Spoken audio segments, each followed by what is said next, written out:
Salut, moi c'est Delphine. Regardez ce que je vous ai ramené. Une idée de ce que c'est? Allez, je vous aide. Vous l'utilisez tous les jours, presque à chaque seconde de votre vie quotidienne, c'est l'électricité. Enfin, ça, ce n'est pas de l'électricité. C'est très exactement le plan électrique de ma maison, ce qui me permet d'avoir de l'électricité à disposition. Parce que brancher un appareil dans une prise, tout le monde sait faire. Mais créer un schéma électrique pour que ça marche, ça, c'est une autre histoire. C'est pourquoi je vais vous expliquer ce que sont le courant et les différents circuits électriques avant de vous montrer, dans une deuxième vidéo, tous les dipôles. Vous allez voir, ce sont les éléments avec lesquels on fait les circuits.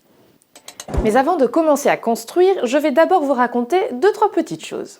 Par exemple, c'est quoi le courant électrique du point de vue de la physique? Un courant électrique est un déplacement de particules chargées dans un matériau conducteur. Ces particules sont des électrons, ils sont chargés négativement et sont attirés par un pôle chargé positivement.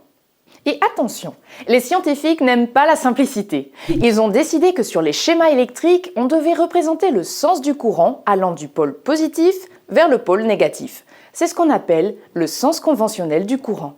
La réalité est un peu plus complexe, mais pour ce que j'ai à vous expliquer, c'est amplement suffisant. Et ça, regardez, vous savez comment ça marche une pile? À l'intérieur, il se passe des réactions chimiques lentes.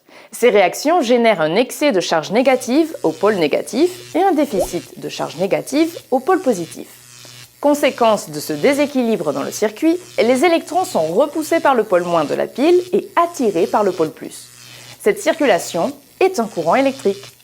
Quand ces réactions chimiques sont terminées, la pile ne marche plus. Par ailleurs, il faut que vous sachiez que les composants d'un circuit électrique sont en métal, car c'est un matériau conducteur d'électricité.